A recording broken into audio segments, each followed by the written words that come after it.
¿Avanza el plan de paz de Estados Unidos para Ucrania? Donald Trump dice que sí. Trump además publicó hoy que solo se va a reunir con Zelensky y con Putin cuando el acuerdo final de paz sea aprobado por ambas partes. Y Trump también anunció que su enviado especial Steve Witkoff se reunirá próximamente con Vladimir Putin en Moscú. Vamos en breve por todos los detalles de esta y otras noticias del día. Soy Jenny Pérez, acá en Berlín. Destacamos.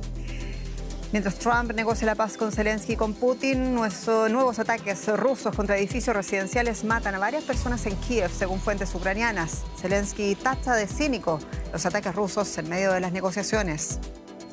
La Corte Suprema de Brasil da el carpetazo al proceso penal contra el expresidente Jair Bolsonaro y confirma la condena a 27 años de cárcel. La defensa del expresidente dice que va a volver a apelar, aunque las instancias legales en el Supremo ya estarían agotadas. Y cada 25 de noviembre se conmemora el Día de la Eliminación de la Violencia contra la Mujer. Pese a las políticas de prevención internacional, según la ONU Mujeres, cada 10 minutos una mujer es asesinada en algún lugar del mundo.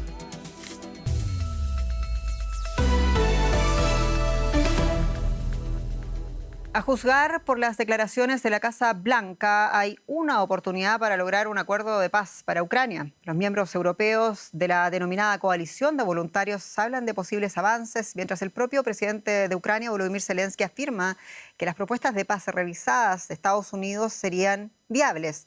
Y Trump anuncia que nunca se había estado tan cerca de un buen acuerdo, pero que solo se van a reunir con Zelensky y con Putin cuando haya un acuerdo de paz final. Pese a las negociaciones, los ataques contra la infraestructura civil en Ucrania continúan. Lejos de las discusiones diplomáticas, esta es la realidad mortal de la guerra de Rusia en Ucrania.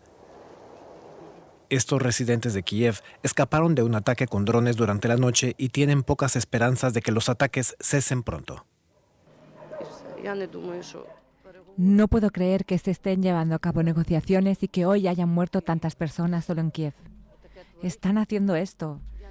No tengo fe, simplemente no tengo fe. Odio esto tanto como una persona puede odiar.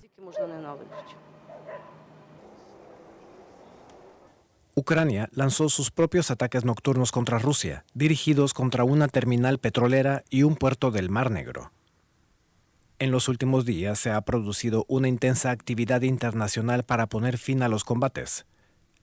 Un plan de paz negociado por Estados Unidos en Ginebra ha despertado cierta alarma. El borrador inicial favorecía las demandas de Rusia para que Ucrania cediera territorio y redujera sus fuerzas armadas. Sin embargo, Ucrania trabajó con sus aliados europeos para dejar clara su posición. Se debe mantener la soberanía de Ucrania. Ucrania debe ser capaz de defenderse por sí misma en el futuro y los asuntos relacionados con Ucrania y su futuro deben ser decididos por Ucrania. Tenemos claro que su voz debe estar siempre en el centro del proceso y que los elementos relacionados con Europa y la OTAN necesitarán el consentimiento de los miembros de Europa y la OTAN. Kiev ahora tiene la esperanza de poder contar con el apoyo de Estados Unidos. El jefe de Seguridad Nacional, Rustem Umerov, publicó en las redes sociales que había un entendimiento común sobre los términos fundamentales. Está presionando para que se celebre una reunión urgente entre el presidente ucraniano Volodymyr Zelensky y el presidente estadounidense Donald Trump, con la esperanza de que Trump pueda influir en Rusia, un obstáculo evidente en el plan de paz. La Casa Blanca muestra signos de optimismo. En un comunicado afirmó que los puntos conflictivos que quedan para poner fin a la guerra no son insuperables, pero requerirán más negociaciones. Bueno, ¿ha logrado Europa reforzar la posición negociadora de Zelensky ante ese eventual nuevo encuentro con Donald Trump? Encuentro que de momento Donald Trump también ha dicho queda en punto suspensivo. Queremos discutirlo con el periodista Ricardo Marquina en Tallinn, Estonia. Ricardo, muchos saludos. Bueno, los socios de la coalición de voluntarios, decíamos, como el primer ministro británico o el presidente de Francia, reconocen que este es un momento crucial y que garantizan apoyo financiero a Ucrania, incluso armamento, como es el caso de Keir Starmer a Kiev. ¿Cuánto sirve todo esto para inclinar la balanza en favor de Ucrania en las negociaciones? Un saludo desde el Báltico. Bueno, pues todo suma al fin y al cabo. Recordemos que en el campo de batalla Rusia está ganando, avanza muy lentamente a un grandísimo precio en vidas humanas y en equipos, pero está ganando territorios. Esto lo hemos visto especialmente este último medio año.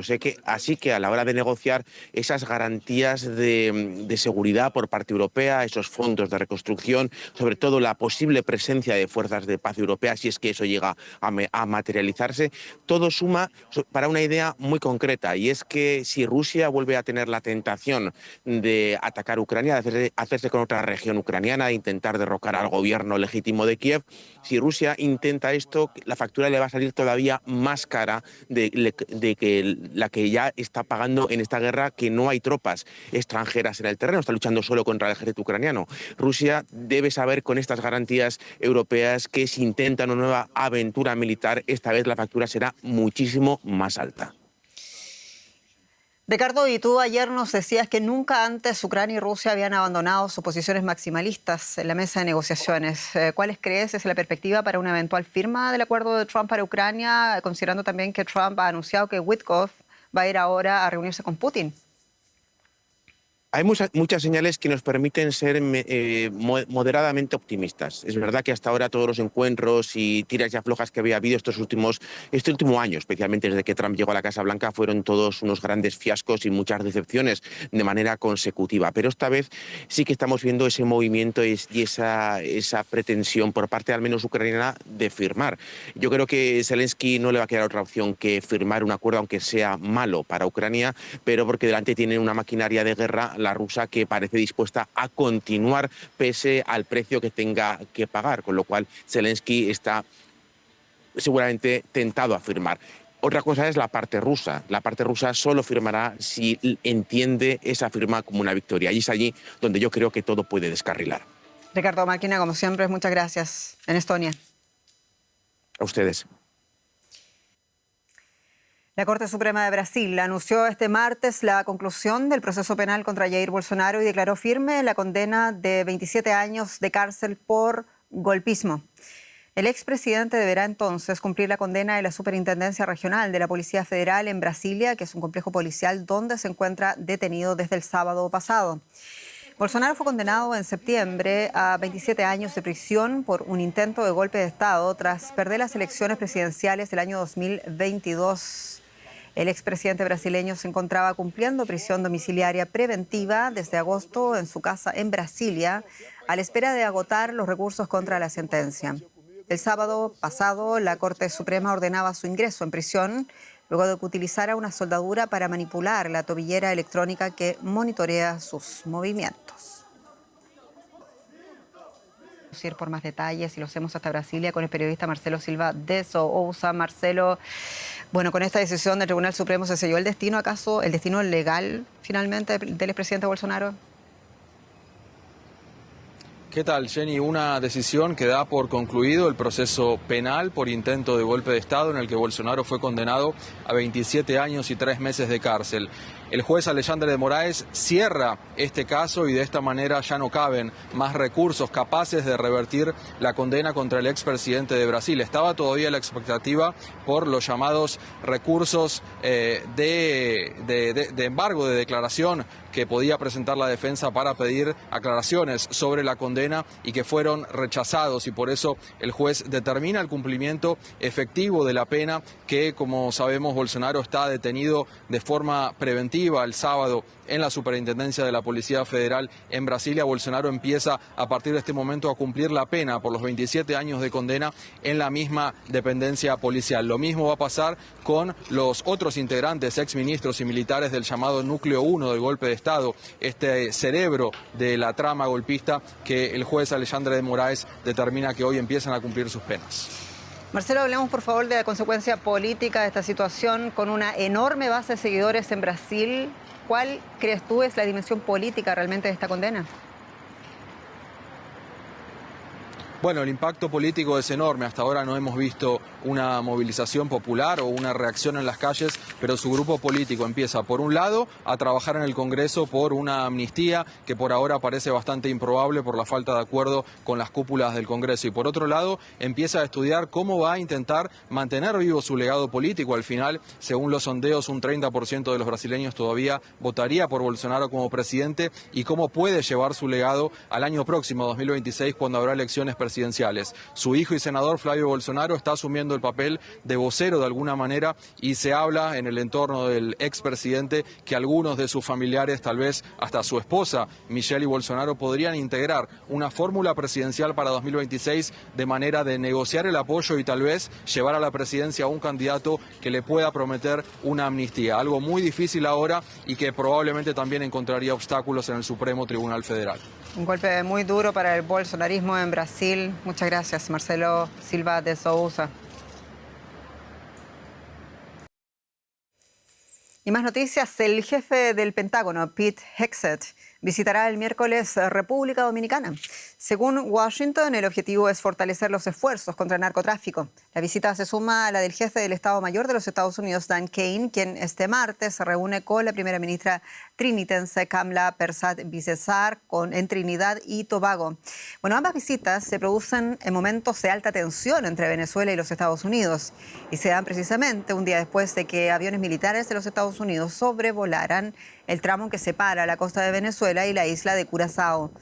Estados Unidos hizo efectiva ayer la designación del llamado Cártel de los Soles como organización terrorista, una red de narcotráfico que presuntamente estaría dirigida por el presidente venezolano Nicolás Maduro. Y en medio de todo esto, reformas en la economía de Bolivia y su nuevo gobierno. Detalles con mi colega Andrés Blumenkleist. Bienvenido. Jenny, ¿cómo estás? Así es, el nuevo gobierno de Bolivia ha empezado ya su plan de reforma de la economía del país sudamericano, y el ministro de Economía, Gabriel Espinosa, ha anunciado en este sentido la eliminación de los impuestos a las grandes fortunas, a las transferencias financieras, al juego y a las promociones empresariales. Espinosa declaró que los 4 tributos representan menos del 1% de la recaudación fiscal en Bolivia, pero que desalientan la inversión y alimentan la informalidad.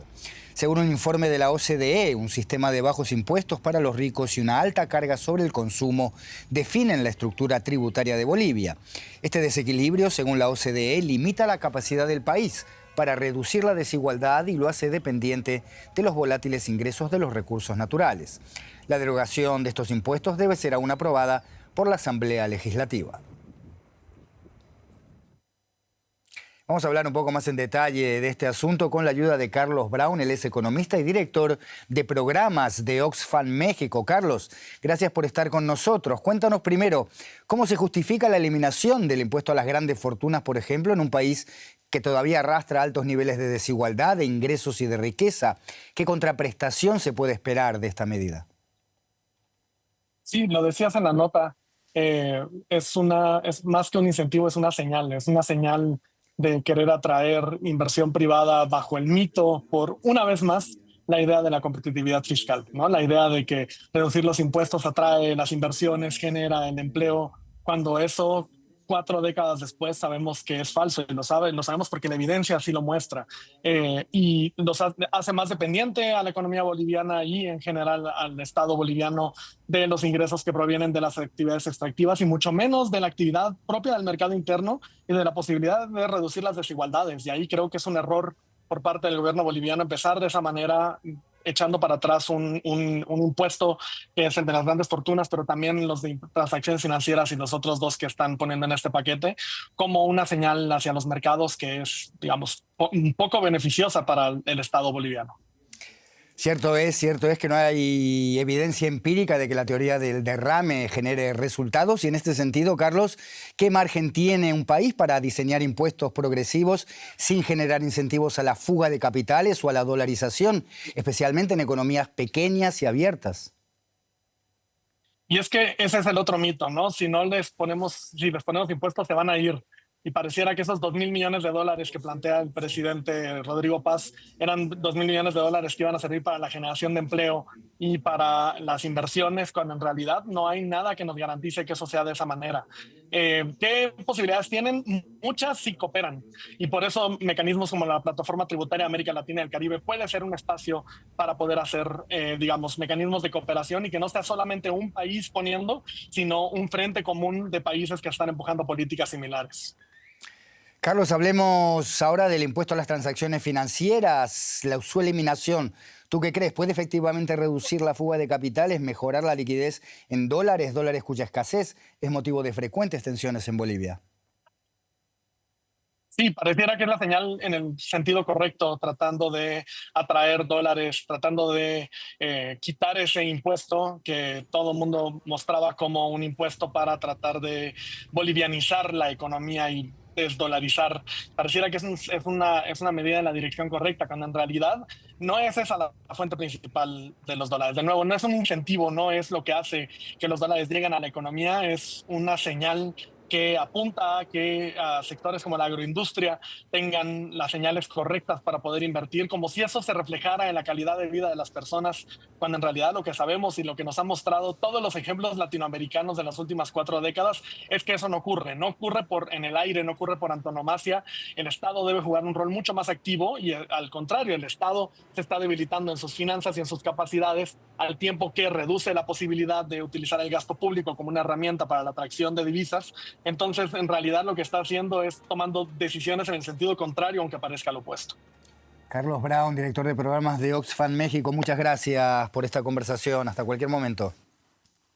Gracias a ustedes. Sigue la información de Deutsche Welle con Jenny Pérez. Gracias, Andrés. Vamos ahora con el último reporte de las Naciones Unidas sobre la violencia contra la mujer, que asegura que solo en 2024 una mujer fue asesinada cada 10 minutos en algún lugar del mundo. Hoy Día Internacional para la Eliminación de la Violencia contra la Mujer, ese reporte nos recuerda que 1 de cada 4 mujeres de entre 15 y 49 años ha sufrido violencia física o sexual por parte de su pareja.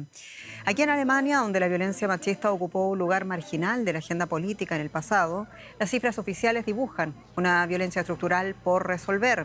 Según cifras oficiales, más de 135.000 mujeres sufrieron violencia a manos de sus parejas el año pasado. Ello supone una medida de 15 mujeres víctimas de violencia cada hora aquí en Alemania. Las cifras presentadas recientemente por la Oficina Federal de Investigación Criminal no dejan lugar a dudas. Casi todos los tipos de violencia contra las mujeres aumentaron en 2024 en Alemania. Más de 187.000 mujeres sufrieron violencia en sus propias casas. Más de 53.000 fueron víctimas de violencia sexual y más de 18.000 de algún tipo de violencia digital como el acoso o la amenaza a través de redes sociales. 593 mujeres fueron además objeto de explotación sexual en un país en el que, recordemos, la prostitución es legal. Las autoridades alemanas reconocen que las cifras oficiales no recogen todos los casos de violencia contra las mujeres porque muchos no llegan a denunciarse. La Oficina Federal de Investigación Criminal tampoco incluye en sus estadísticas oficiales el delito de feminicidio, es decir, el asesinato de una mujer por el mismo hecho de ser mujer. En 2024, 308 mujeres fueron asesinadas en Alemania. Aunque no conste el delito de feminicidio, las autoridades creen que la mayoría tuvieron una motivación machista. Hoy los transportes públicos de Berlín han amanecido con estos folletos de color lila que recuerdan a la ciudadanía números de teléfono con los que pueden denunciar casos de violencia contra las mujeres o pedir ayuda como víctima de esa violencia estructural. Las autoridades de Alemania barajan otras medidas como la tobillera electrónica para controlar a personas condenadas por violencia de género o la clasificación de las drogas usadas para someter sexualmente a personas como un arma, lo que permitiría endurecer la pena contra sus delitos. ¿Y qué sucede tanto en América Latina y el Caribe? Bueno, allí casi 4.000 mujeres fueron asesinadas por violencia de género el año pasado, según cifras de la CEPAL. En los últimos 5 años, la cifra supera las 19.000 víctimas. El informe señala que en la región 11 mujeres son asesinadas cada día, la mayoría a manos de sus parejas o exparejas. Honduras registró la tasa más alta en 2024 y Chile la más baja. El informe también registra más de 5.000 intentos de asesinato en el último año. Hoy, 20 países de América Latina ya reconocen el feminicidio como delito, pero las tasas de asesinato siguen estando entre las más altas del mundo. Y la ONU Mujeres advierte de otro tipo de violencia en aumento contra las mujeres y adolescentes, la violencia digital. Según el organismo, más de 10 millones de mexicanas han sido afectadas. El impacto y también la dificultad de perseguir ese delito se agrava con el uso de la inteligencia artificial para, por ejemplo, crear imágenes pornográficas de sus víctimas. Pese a que en el año 2020 México aprobaba una serie de pioneras reformas conocidas como Ley Olimpia para combatir esa violencia, la situación poco o nada ha cambiado en México. Después de 13 años de relación y estando embarazada, Majo descubrió que su marido la había grabado a escondidas a ella y a otras mujeres con quienes mantenía relaciones íntimas. En el disco duro también había videos de cámaras ocultas en el baño que captaban a amigas o familiares. El shock fue tal que Majo puso en riesgo su vida y la de su bebé. Como a los 15 días de que me enteré de todo eso, buscaron una psiquiatra prenatal porque yo estaba muy mal. Mi familia estaba muy preocupada por mí porque estaba en un estado muy delicado y sin embargo a veces me he encontrado por parte de la justicia con ese tipo de comentarios o con que me digan, tú no tienes ansiedad ni depresión. Más de 10 millones de mexicanas han sufrido este tipo de violencia digital.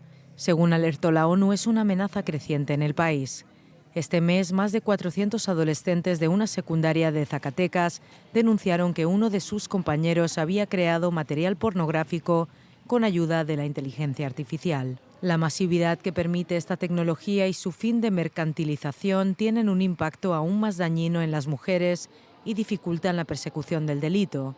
Lo explican activistas al frente de esta lucha que destacan el rol clave de las empresas tecnológicas.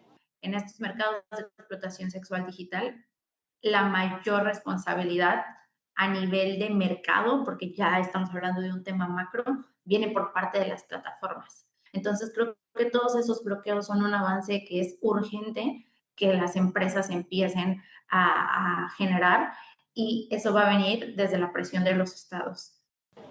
En 2020, en México se lograron una serie de reformas legislativas y penales conocidas como Ley Olimpia, que visibilizaron esta forma de violencia y la tipificaron con sanciones hasta de cárcel. Sin embargo, la impunidad sigue siendo enorme y por eso tan solo se denuncian un 12% de esas agresiones en el entorno digital. Para la directora del Instituto Simone de Beauvoir, Silvia Soler, hacen falta fiscalías forenses especializadas. A mí no me interesaría tanto que una fiscalía se dedicara a encontrar quién generó esa imagen, sino una respuesta oportuna que retirara la imagen inmediatamente de las redes, que no pudiera ser circulable y que entonces la víctima y el daño que se le hizo se pudiera reparar. No tanto que las fiscalías, que sabemos que están rebasadas, ¿no? Hay una reforma a las fiscalías que no se ha hecho, que llevamos esperando desde el sexenio pasado. En el caso de Majo, el juez perdió el disco duro, la han revictimizado, han aplazado citatorios. Un desgaste de 1 año y medio que solo ha sido capaz de soportar para proteger a su hijo e impedir que conviva con su exmarido. Ha emprendido este proceso legal con ayuda de colectivos feministas y ha decidido compartirlo para dar coraje a otras mujeres, aunque tiene claro que nunca habrá reparación para este tipo de violencia. Sí creo que es algo que te marca de por vida y el hecho de borrar los videos creo que es algo que no se puede hacer al 100%, porque si esos videos ya fueron distribuidos, pues tú no sabes cuántas personas ya los tienen en su poder, entonces pues no hay una manera de poder llegar a todos esos agresores, porque también son agresores. La violencia digital ha sido reconocida como una amenaza a los derechos humanos fundamentales de las mujeres. ¿Y por qué, pese a las campañas de prevención, seguimos viendo estos números de violencia contra mujeres y contra niñas? Vamos a ampliar la perspectiva desde Ciudad de México con la abogada Leticia Bonifaz, quien es exintegrante del Comité para la Eliminación de la Discriminación contra la Mujer de la ONU. Señora Bonifaz, bienvenido. Y según el último reporte de la ONU Mujeres, 1 de cada 3 mujeres en el mundo experimenta violencia física o sexual. Y lo dicho, ¿por qué, pese a todos los esfuerzos en la prevención y también en materia jurídica, siguen existiendo estas cifras? Gracias por el espacio. Pues yo creo que lo más delicado es que, como ya lo comentaste antes, es una cuestión estructural y no hemos roto este modelo machista de dominación que sigue afectando a las mujeres, no solo con la violencia física, sino con la violencia psicológica, a veces económica, y lo más grave de todo es que sí, las cifras en América Latina están muy mal, siguen en aumento. Yo creo que el modelo chileno es el que tenemos que voltear a ver porque tiene menos incidencia, pero yo creo que tendríamos que poner más el foco en los agresores y en los perpetradores más que en las víctimas para hacer trabajos directos de sensibilización, porque en mucho la violencia todavía hay muchas personas que no consideran que es violencia lo que sí es. Hay muchos tipos de violencia contra la mujer. Tenemos también el bullying, del que usted hacía caso, en espacios de trabajo, en espacios también de domésticos, la violencia digital, entre otras expresiones, y de un total de 165 países, según la ONU, con leyes contra la violencia concreta, la violencia que se genera en el espacio doméstico, el de la casa, solo 104 tienen una legislación integral en materia, según decíamos la ONU Mujeres. ¿Cuánto incide una legislación integral en el combate de la violencia en todas sus formas contra mujeres y niñas? Yo creo que el problema ya no está en la legislación, porque la mayoría de los países ya tenemos legislaciones idóneas. El problema está en los operadores de justicia. ¿Qué atención recibe una mujer que denuncia violencia? ¿Qué tanto se vuelve a dudar de sus dichos por tratarse de una mujer? ¿Qué tanto desde la familia le dicen es mejor que no denuncies? Hay mucho temor a la revictimización, a veces hay vergüenza por haber pasado procesos de violencia, a veces hay una dependencia económica o emocional en relación al agresor. Los círculos de violencia no son sencillos de romper y no existen las instituciones públicas que den acompañamiento a las mujeres víctimas y que vayan procurando que tomen ellas mismas un camino donde ya económicamente y psicológicamente rompan la dependencia con el agresor. Para mí el problema ya no es tanto de leyes, sino que tengamos mayor eficacia en la aplicación de las mismas, porque los márgenes de impunidad en América Latina siguen siendo muy altos. Señora Leticia Bonifaz, muchas gracias por su opinión sobre este tema. Muchas gracias. Quedo a la orden. Y más noticias internacionales a continuación. La OTAN desplegó este martes aviones de combate para interceptar drones que violaron el espacio aéreo rumano cerca de la frontera con Ucrania. El incidente coincidió con la visita del general del ejército de los Estados Unidos, Christopher Donaue, quien anunció que pronto se instalará en Rumania un sistema de defensa antidrones. Y en Francia, la Fiscalía de París confirmó este martes 4 nuevas detenciones como parte de la investigación por el robo cometido en el Museo del Louvre el pasado 19 de octubre. Se trata de 2 hombres y 2 mujeres de entre 31 y 40 años. En el espectacular robo se sustrajeron valiosas joyas por un valor total de 88 millones de euros. Y así llegamos al final de nuestra entrega informativa. Muchas gracias por sintonizarnos y por su confianza. Soy Jenny Pérez, esto es Deutsche Welle, desde Berlín. Hasta pronto.